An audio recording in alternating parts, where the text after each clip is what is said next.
On the occasion of 75th anniversary of independence, the country is observing the Amrit Mahotsav of independence. The Har Ghar Tiranga Abhiyan is part of this festival. Sansad TV appeals to you to join the celebration of independence by unfurling the tricolour in your house as well.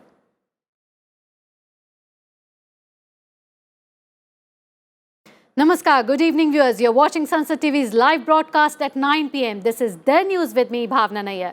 A big day today when the new Vice President-Elect has been announced. Over the next 30 minutes, we bring you a roundup of all national and international news that you need to know. First up, the top 5 headlines we are tracking this hour. Jagdeep Dhankar elected new Vice President of India. Prime Minister Modi, Union Ministers and MPs congratulate Vice President-Elect.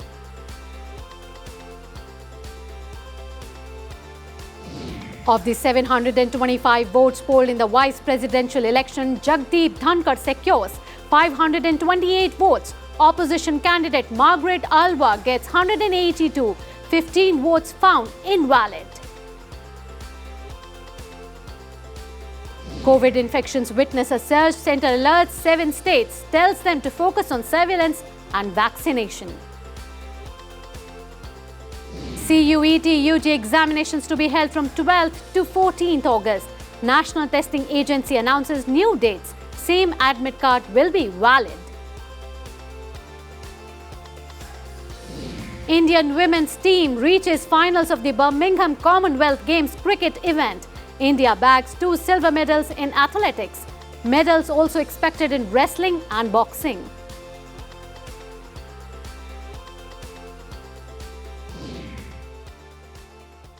And after the top headlines, a look now at some more important news of the day. MEA condemns Organization of Islamic Cooperation statement on Jammu and Kashmir, says it reeks of bigotry.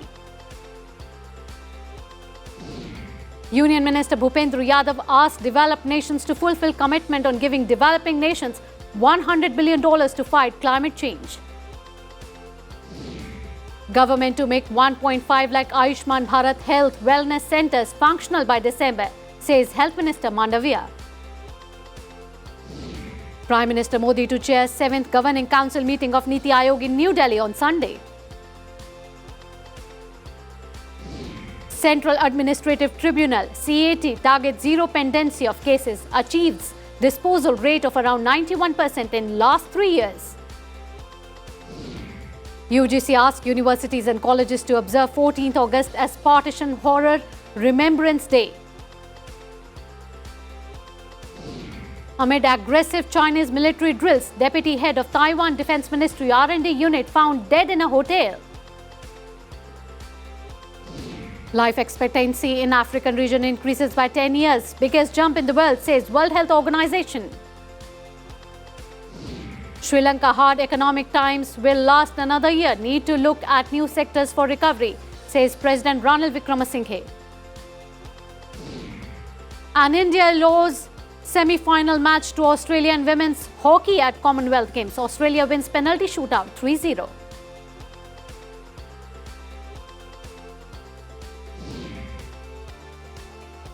And big story this evening, NDA candidate Jagdeep Dhankar has been elected as the new Vice President of the country.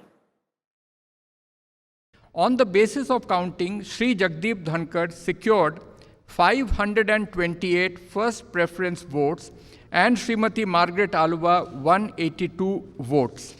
I, Utpal Kumar Singh, the returning officer for the Vice Presidential Election 2022, hereby declare that Shri Jagdeep Dhankar, Raj Bhavan, Ward 45, Hare Street, Kolkata 700001, has been duly elected to the office of Vice President of India. Prime Minister Narendra Modi met the Vice President-elect Jagdeep Dhankar this evening to congratulate him on his win. BJP President JP Nadda also met Dhankar at the residence of Union Minister Prahlad Joshi.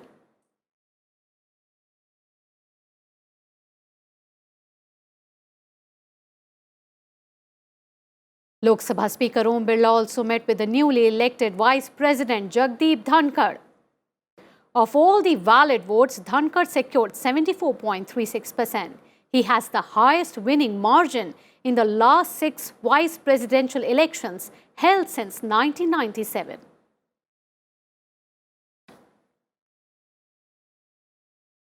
I will be forwarding to the Election Commission of India Form 7 under Rule 35(1)(c), which is the return of election to the office of the Vice President of India, and also a declaration of result of election under Section 11 of the Presidential and Vice Presidential Elections Act 1952, read with Rule 35 of the Presidential and Vice Presidential Election Rules 1974. Election Commission of India would then prepare the certification of the election of Shri Jagdeep Dhankar as the Vice President of India, jointly signed by the Chief Election Commissioner of India, Shri Rajiv Kumar, and Election Commissioner Shri Anup Chandra Pandey. President Draupadi Murmu congratulated Jagdeep Dhankar on being elected the next Vice President of the country. She said the nation will benefit from his long and rich experience in public life. Congratulating the Vice President-elect, outgoing Vice President M. Venkaiah Naidu, saying his vast experience and legal expertise will benefit the country. Opposition candidate Margaret Alva congratulated Jagdeep Dhankar, saying, while the election is over, the battle for protecting the Constitution, strengthening democracy and restoring Parliament's dignity will continue. Voting for the vice presidential election started at 10 a.m. and concluded at 5 p.m. today. Prime Minister Modi was the first one to cast his vote. The polling for the 16th Vice Presidential Election 2022, which commenced at 10 a.m. today in the Parliament House, closed at 5 p.m. Out of 780 electors comprising of elected and nominated members of Rajyasabha and elected members of Lok Sabha, 725 electors cast their votes. The total elector turnout was accordingly 92.94%. The ballot box was sealed immediately after the close of poll at 5 p.m. in the presence of authorized representatives of contesting candidates and election observers. The counting of votes commenced at 6 p.m. after the ballot box was opened in the presence of authorized representatives of the contesting candidates, election observers, and counting officers. 725 votes were polled, which was 92.94% of the total electorate. 710 votes were found valid and 15 votes were found to be invalid. Thus, the percentage of valid votes is 97.93%. The quota sufficient to get a candidate elected is determined by dividing the total number of first preference votes secured by both candidates by 2 and then adding 1 to the quotient. The quota necessary for being elected to the office of Vice President of India was determined to be 356 votes.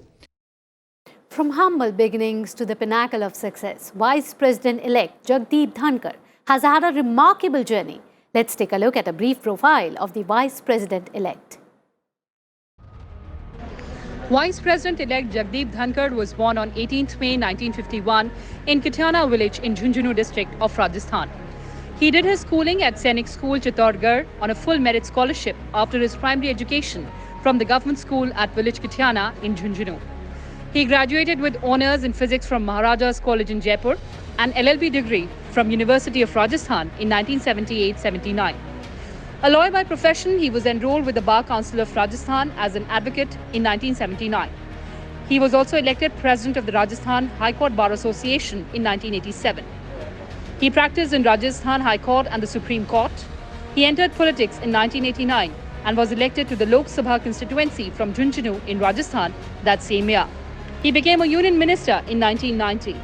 He was also a member of the Rajasthan Vidhan Sabha from 1993 to 1998, representing the Kishangarh constituency. Dhankar was appointed governor of West Bengal in July 2019 till he was chosen as the NDA candidate for the vice president's post in 2022.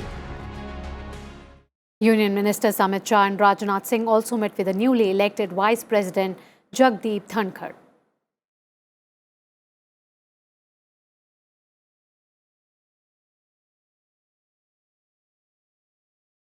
Amit Shah, Union Home Minister, greeting the newly Vice President-elect Jagdeep Dhankar at his residence. And now, Union Defence Minister Rajnath Singh, as you can see, felicitating the newly Vice President-elect Jagdeep Dhankar at the Prahlad Joshi's residence. Union Defence Minister Rajnath Singh greeting Jagdeep Dhankar at Prahlad Joshi's residence. Amid a rise in coronavirus cases in some parts of the country, the centre has asked Delhi and 6 states to take steps to contain the surge. The union government has asked Delhi, Kerala, Karnataka, Maharashtra, Odisha, Tamil Nadu and Telangana to ensure adequate testing, promote COVID-appropriate behaviour and increase the pace of vaccination. In a letter, Union Health Secretary Rajesh Bhushan asked the states to remain cautious during upcoming festivals and mass congregations. He also advised the states to diligently follow the 5-fold strategy of test, track, treat, vaccinate and adherence to COVID-appropriate behaviour.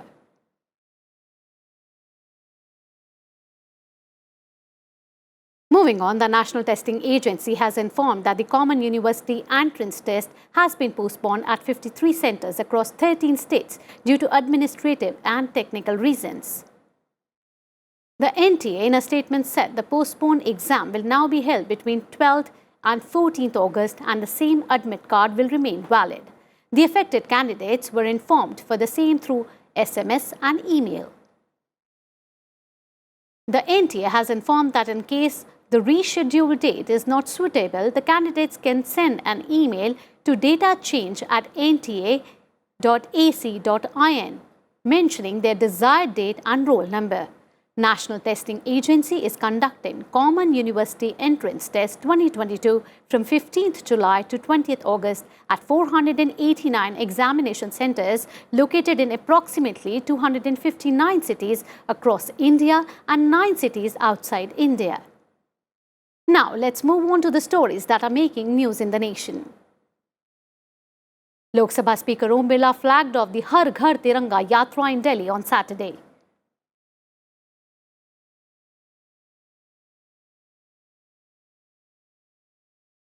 Children from 21 schools in Delhi presented Rakhis to the Defence Minister for the soldiers of the country. Rajnath Singh says these Rakhis will boost the spirit of the soldiers.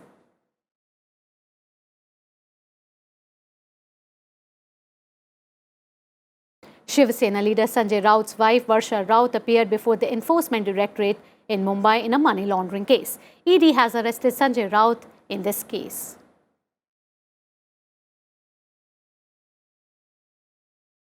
The Lieutenant Governor of Delhi has suspended 11 officials, including former Delhi Excise Commissioner R.F. Gopikrishna, for lapses in implementing the excise policy. The National Medical Commission has opened doors for minorities who have been persecuted in Pakistan and who came to India on or before December 31, 2014 to serve as doctors in the country.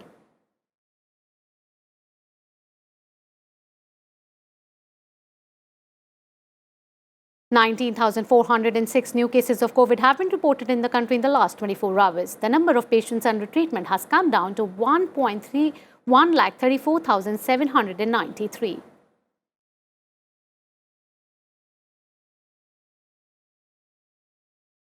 Slipping into a very short break, there are more news coming up on the other side. You stay tuned to Sansad TV for more news. Welcome back after the break. You're watching the news in time now for all the big developments from the Russia-Ukraine war front.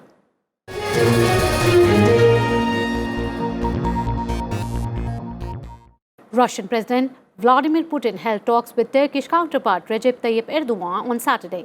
In a joint communique issued after the meeting in the Russian Black Sea resort of Sochi, the two leaders stressed upon the importance of grain exports through the Black Sea.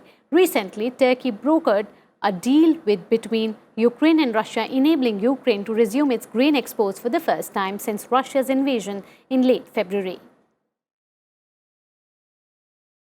Ukrainian military personnel are fortifying their positions around the eastern city of Sloviansk. They are expecting a fresh Russian attempt to seize the city after weeks of relative calm. Heavy ground fighting is going on only miles to the east, southeast and north of Sloviansk. Sloviansk is considered a strategic target in Moscow's ambitions to seize all of the Donetsk province. Meanwhile, the lull has provided the residents of Sloviansk some reprieve from constant shelling. Ukraine President Volodymyr Zelensky has called Russia's shelling of the Zaporizhzhia nuclear plant an act of terror. Ukraine has also accused Russian forces of firing rockets at civilian areas from the site, employing terror tactics. Ukraine's nuclear agency said there were 2 rounds of Russian rocket fire on Friday. The Russian-appointed officials in Enerhodor said Ukrainian forces shelled the plant twice on Friday. Russian state news agency RIA Novosti shared visuals of the nuclear plant in Enerhodor on Saturday, showing smoke rising above the site. 3 ships loaded with grain left Ukrainian ports on Friday, another recently concluded safe passage deal. The Joint Coordination Center in Istanbul, which groups Russian, Ukrainian, Turkish and UN personnel, said 2 ships were setting off from Chornomorsk and 1 from Odessa. 3 vessels are carrying a total of about 58,000 tons of corn. The ships will be inspected by the Joint Inspection Team to the north of Istanbul.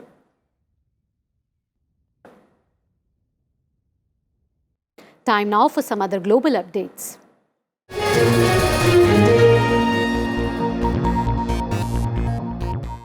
Carrying out military drills, multiple Chinese warships and aircraft crossed the median line of the Taiwan Strait on Friday. Taiwan said the drills appear to simulate an attack on the self-ruled island. The aggressive drills are responsive to the visit of U.S. House Speaker Nancy Pelosi to Taipei that infuriated Beijing.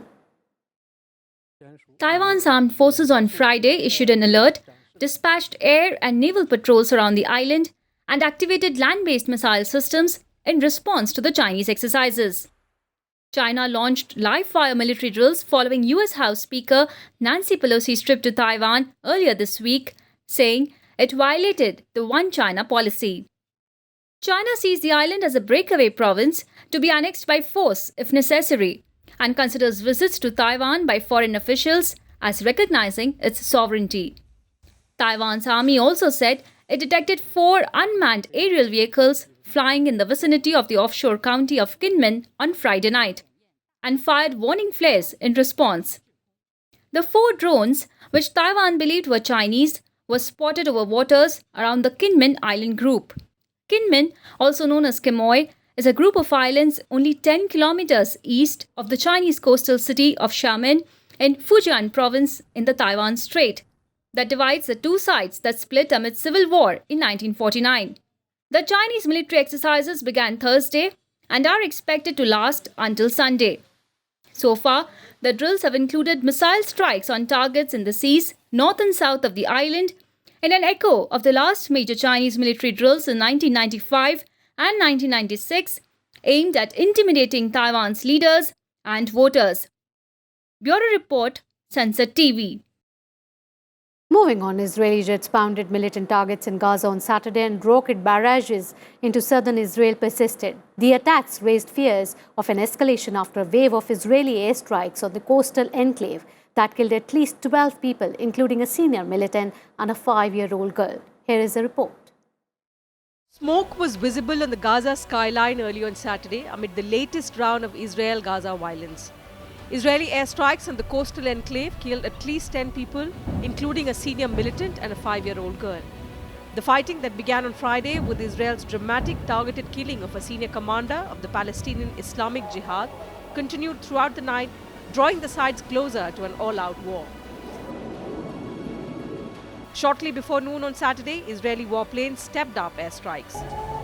After warning residents in phone calls, fighter jets dropped 2 bombs on the house of an Islamic Jihad member in a residential area of Gaza City, flattening the 2-story structure and badly damaging surrounding homes. Women and children rushed out of the area and there were no casualties. But the territory's Hamas rulers appear to stay on the sidelines of the conflict, keeping its intensity somewhat contained for now. The latest violence was sparked by the arrest this week of a senior Islamic Jihad leader in the West Bank, part of a month-long Israeli military operation in the territory. The violence poses an early test for Prime Minister Yadav, who assumed the role of caretaker Prime Minister ahead of elections in November, when he hopes to keep the position. Bureau Report, Sansad TV. And now let's take a look at more stories from around the globe now. Peruvian President Pedro Castillo reshuffled his cabinet after refusing the resignation of his Prime Minister Aníbal Torres. Castillo made 6 changes to his cabinet, including the Ministries of Economy and Foreign Affairs. The Colombian Army celebrated the 212th anniversary of the Army and displayed the institution's skills and capabilities during the event. The outgoing President Iván Duque gave his last speech to the military forces. Duque's mandate ends next Saturday, and on Sunday, Gustavo Petro will become the next president of Colombia. U.S. Secretary of State Antony Blinken met with President Marcos of Philippines at the Presidential Palace in Manila. Blinken assured the new president that the relations between their two countries were extraordinary and Washington is committed to their joint defense pact. The Chinese mainland has reported 310 new locally transmitted COVID-19 cases and 51 new imported ones, according to the Chinese National Health Commission. The Chinese mainland had cumulatively reported 21,019 imported confirmed cases on Friday with no deaths. Among them, 20,420 has been discharged from the hospital following recovery. Moscow residents experienced extraordinary heat wave. People went out strolling to enjoy the summer, but as temperatures spiked to 32 degrees Celsius, the city authorities urged people to stay indoors and drink more water. Many residents took to the streets to walk in the center of the Moscow to cool down with water and ice cream.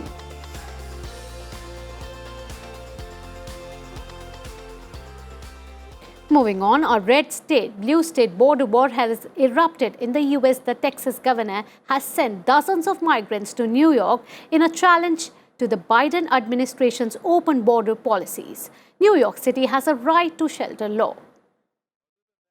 Texas Governor Greg Abbott, a Republican, said on Friday that he has started sending buses carrying migrants to New York City. His idea, he said, is to push responsibility for border crossers to Democratic mayors and US President Joe Biden, a Democrat. The first bus arrived early on Friday at New York City's Port Authority bus terminal in Manhattan, carrying around 50 migrants.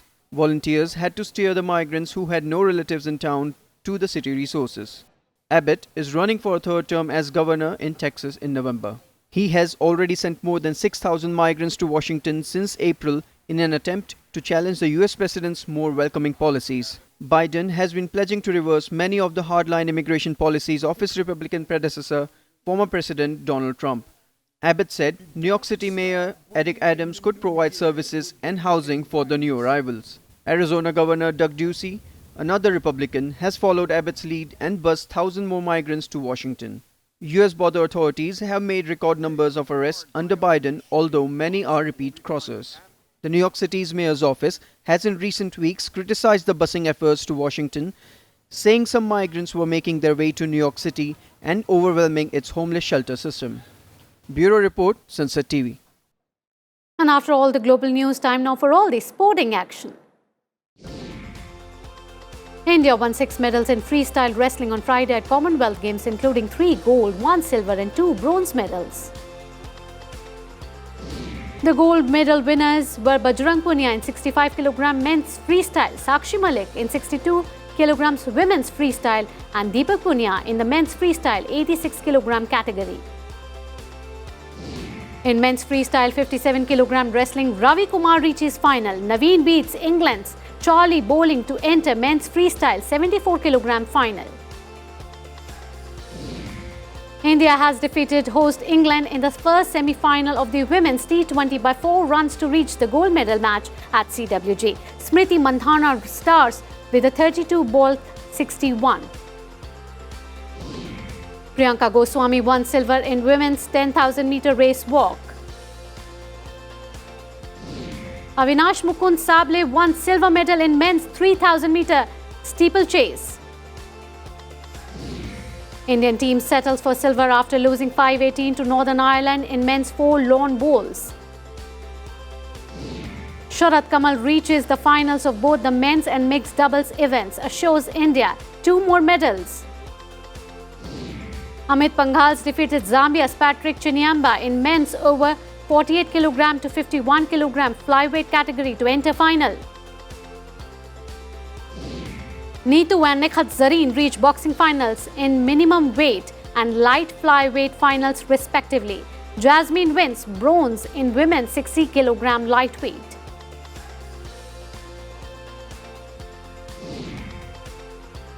And that's a wrap of today's Bulletin, the news. Stay tuned for more programs on Sansad TV. Till then, goodbye. Namaskar.